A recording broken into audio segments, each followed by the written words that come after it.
بسم اللہ الرحمن الرحیم۔ السلام علیکم۔ آپ دیکھ رہے ہیں یوٹیوب چینل عام سی باتیں۔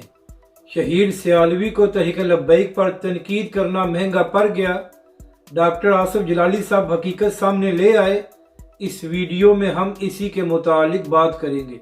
ناظرین کرام، چند دن پہلے علامہ حسن رضا نقشبندی صاحب کا ایک ویڈیو کلپ وائرل ہو رہا تھا، اور اس ویڈیو کلپ میں علامہ صاحب اس بات پر تنقید کر رہے تھے جو پاکستانی حکومت نے 75 روپے کا نوٹ جاری کیا تھا، اس پر سر سید احمد خان کی تصویر کو کیوں لگایا گیا۔ علامہ حسن رضا نقشبندی نے کہا کہ اس شخص کے عقائد ٹھیک نہیں تھے اور اس کا پاکستان اور دو قومی نظریے سے کیا تعلق ہے۔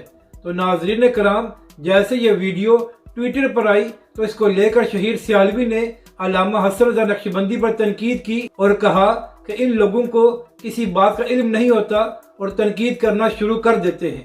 تو ناظرین کرام، اسی حوالے سے ڈاکٹر آصف جلالی صاحب کا بھی ایک ویڈیو کلپ سامنے آیا ہے۔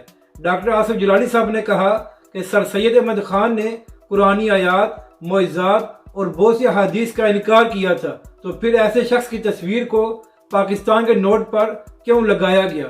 ڈاکٹر آصف جلالی صاحب نے کہا کہ ہم اس کے عقائد پر ایک پورا کنونشن کریں گے تاکہ پاکستانی عوام کو حقیقت بتائی جا سکے۔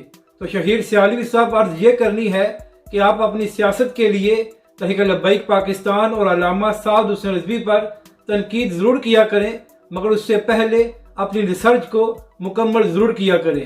اپنی رائے کا ضرور اظہار کریں کہ آپ کو یہ ویڈیو کیسی لگی، اور ہمارے اس چینل کو بھی سبسکرائب کریں۔